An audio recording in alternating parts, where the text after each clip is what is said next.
Welcome to This Day in His Story, created by American Heritage Worldwide. A reminder that every day holds something new to learn. Did you know archaeological evidence shows that Catalina Island was inhabited by maritime hunter-gatherers over 7,000 years ago? It wasn't until 1848, with the Treaty of Guadalupe Hidalgo, that Santa Catalina became part of the United States. Today, the island is a resort destination with glass-bottom boat rides to discover epic underwater scenes, favorite snorkeling spots, and hour-long ferry rides to see panoramic views of the Pacific Ocean. Today, we're heading out to an island that, well, it holds one of the wildest, most layered histories off the coast of Southern California, Santa Catalina. It really does. I think for most people, it's just that beautiful resort getaway, right? 26 miles across the sea. Exactly. But our sources, they reveal so much more than a famous song. Our mission today is to trace its story from deep, deep antiquity. I'm talking a thriving indigenous trading hub all the way through smugglers, Russian trappers. And then, of course, its huge transformation by the chewing gum magnate, William Wrigley Jr. Which culminates in what it is today. Yeah. A modern conservation jewel. We are really going to get into the facts that define this very distinct piece of California's story. And that transformation is absolutely the key. When you look at the sources, it's so clear that Catalina is like a microcosm of California history itself. That's so. Well, it hits every single major shift. You go from these pre-contact economies to intense resource exploitation, and then finally to this highly managed, curated environment for tourism and conservation. So we're going to trace all of those pivots. Exactly. Quickly, but with enough detail to really make these different eras stand out for you. Okay, let's unpack this then. Let's start at the beginning, something like 7,000 years ago. Right. Long before any European ships were on the horizon. Our sources confirm that the island, which the indigenous people called Pimu, was already thoroughly inhabited. And we're not talking about just a sporadic campsite. This was a settled, highly functional society. Oh, it was a powerhouse, frankly. The people of Pimu, who belonged to the Tokek branch of the Uto-Aztecan tribes, they built this incredible seagoing trade network. A network connecting the mainland and the other islands. All three of them. And what's really fascinating here is what they were trading. The sources point to one thing in particular: steatite. Soakstone. Ah, okay, the crucial economic detail. So why was steatite so important? Well, Pimu had the best quarries, the most accessible ones anyway. Steatite is soft, so it's easy to carve, but it holds heat perfectly, so it's ideal for bowls, cooking stones, effigies. So it was their main export. It was their primary export, and they used these amazing sewn plank canoes to trade this vital resource all up and down the coast. It made Pimu an indispensable economic center for thousands of years. And that dominance, that whole world, was shattered by the arrival of Europeans. Completely. Pimu was first sighted by the Spanish explorer Juan Rodriguez Cabrillo in 1542. But its European name came a bit later. That's right. It was Sebastián Vizcaíno. He saw the islands on November 24th, 1602, and landed on the big one on the eve of St. Catherine's Day. And there you have it. Pimu becomes Santa Catalina. And what's fascinating here is how the island's function just completely flips under Spanish control. It goes from an indigenous trade hub to this chaotic frontier outpost. Driven by resource extraction. Exactly. It became a stopping point for, let's just say, more dubious characters: gold seekers, pirates, and most of all, hunters. And when we say hunting, we're really talking about that international frenzy for sea otter pelts. Precisely. The island was a major, major hub for trapping. And the sources show this really incredible mix of people all there. You had Native Americans, Native Alaskan Aleut hunters, Russian hunters. All competing with each other. Often in direct conflict. It was absolute lawlessness. And then you add in the fact that Mexican smugglers were using Catalina as a staging ground for illegal cargo. So this was an active, strategic, and often very dangerous place until the mid-19th century. Right, until the Treaty of Guadalupe Hidalgo in 1848, which officially transferred it to the United States. That really ended that wild frontier era. But it didn't immediately become a resort. The island just sort of lay dormant for a while, waiting for a new vision. And that vision was tourism. It took a few decades, yeah. So let's fast forward to the 1890s.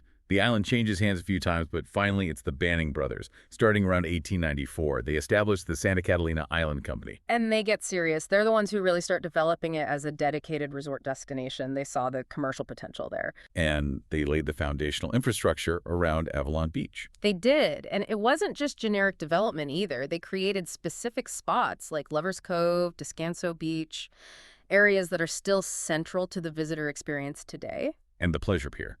Crucially, they built the Pleasure Pier in 1909, which is pretty amazing it still operates today. It was the blueprint. They created the blueprint. But the island's global profile, that was really sealed by one man. And here's where it gets really interesting.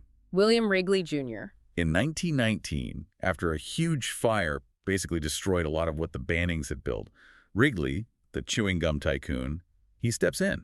He buys the controlling interest. And this isn't just a small investment. He poured millions into it. His whole vision was to create a world-class playground for all. The scale of that vision is just staggering, especially when you think about the logistics of building on an island 26 miles offshore. It is. And under Wrigley, Catalina became the premier vacation spot.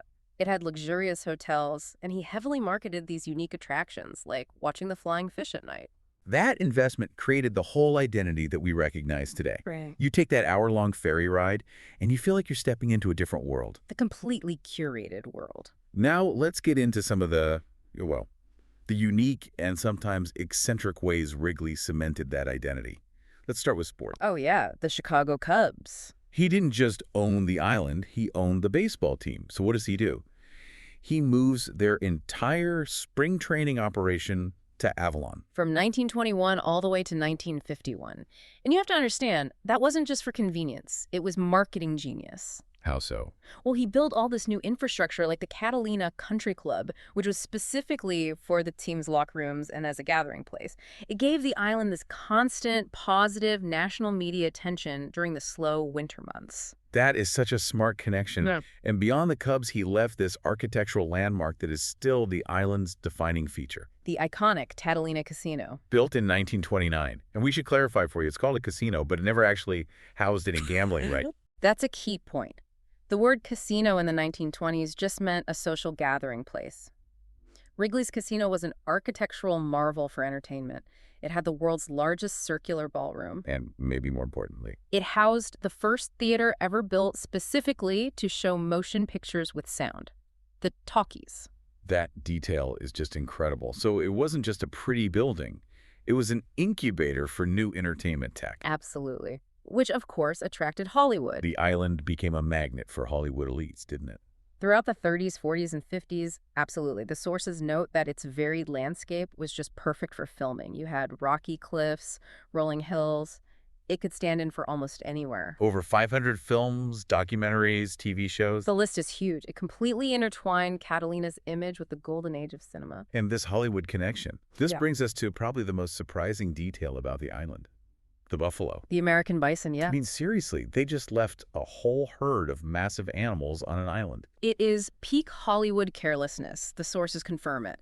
The bison were brought over for Zane Grey's 1925 silent film, The Vanishing American. And when filming was over, The logistics of getting them back to the mainland were apparently too difficult or too expensive, so they just left them there. unbelievable. And these abandoned buffalo, they bred and flourished. And became this completely unexpected tourist attraction. It's a remarkable example of human error creating a lasting legacy. The legacy you can still experience. The sources mention you can even get a buffalo burger at the airport in the Sky restaurant. You can. A very direct experience. But the party, all that Hollywood glamour, it came to a screeching halt in 1941. It did.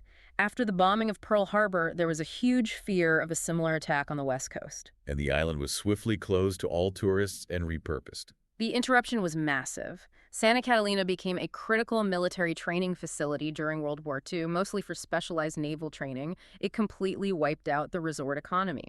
And in a way, it transformed the island back into a strategic outpost, a role it hadn't really played since the 1840s. That's a great point. It was a complete return to its strategic roots. That military era was temporary, though. The ultimate legacy of the Wrigley family was permanent, and it goes way beyond tourism or wartime service. The sources point to a decision made in 1972. And this is maybe the most significant detail in the island's entire modern history. What happened? In 1972, the Wrigley family deeded the vast majority of the island's interior, a whopping 42,000 acres, including 48 miles of coastline, to the brand new Catalina Island Conservancy. So this wasn't just a generous gift. This was a carefully structured legal mechanism. It was designed for permanent conservation. It effectively protected that land from the kind of rampant commercial development you see all along the California coast. Which could have so easily happened if the family had just decided to sell off the land parcel by parcel. Exactly. And the Conservancy's mission, and this is a quote from the source material, is to be a responsible steward of our lands through a balance of conservation, education, and recreation. That mission directly addresses that tension, doesn't it? The tension between the island as a playground and its ecological value. It puts it right at the center. It allows for intense preservation efforts right alongside sustainable public access. So if we tie this whole journey together, the island's transformation is just. Yeah. It's remarkable. It is, from a vital indigenous manufacturing center through piracy to private resort, and finally to this intensely protected natural habitat. And those historical layers are still everywhere you look today. And that's the context that makes the cultural references, like that 1957 song, 26 Miles, stick. The song works because of the decades of concentrated investment that came before it. It's the soundtrack to a very specific, privately engineered paradise. So we've covered an incredible amount of ground today. Yeah. I mean, 7,000 years of the steatite trade of Pimo. To being named for a saint, hosting the Chicago Cubs, showing the world's first sound movies. And managing a herd of accidental movie star buffalo. The whole history of Catalina really demonstrates how strategic location, huge private investment, and then ultimately intentional conservation shaped an entire ecosystem. It forces you to see that balance. That balance between rapid tourism and intensive preservation. A balance very few places on Earth actually manage to get right. And as a final provocative thought for you to consider, the sources note that in 1972, those 42,000 acres were placed into the Conservancy, explicitly limiting development. So, what if the Wrigley family had chosen to maximize commercial value instead? If they had opened up those 42,000 acres to maximum hotel and housing development. Exactly. How drastically different would the cultural and environmental history of this cherished place look today? The decision they made, or didn't make, is actively shaping your experience right now.